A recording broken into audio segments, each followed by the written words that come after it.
AB bank অর্থনীতির খবর। যুক্তরাজ্যের বিভিন্ন মাল্টিন্যাশনাল প্রতিষ্ঠানে বাংলাদেশিদের জন্য ভালো চাকরির সুযোগ আছে। এছাড়া বাংলাদেশিরা যুক্তরাজ্যে ব্যবসা বাণিজ্যে অনেক সফল হচ্ছেন। ব্যবসায়ীদের শীর্ষ সংগঠন এবিসিসিআই এর সাথে বৈঠক শেষে এসব কথা বলেছেন UK Bangladesh catalyst of commerce and industries এর চেয়ারম্যান ইকবাল আহমেদ।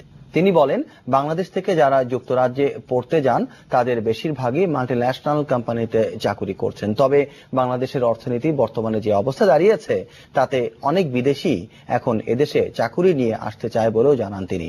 বৈঠকে এফবিসিসিআই এর সভাপতি কাজী আকরাম উদ্দিন বলেন, যুক্তরাজ্যে বসবাসকারী বাংলাদেশিরা এদেশে বিনিয়োগ করলে তাদের সব ধরনের সহায়তা দেয়া হবে। একই সাথে শুল্ক সহ অন্যান্য বিষয়েও তারা অগ্রাধিকার পাবেন। দুবাই ভিত্তিক ব্যাংক আল ফালাহ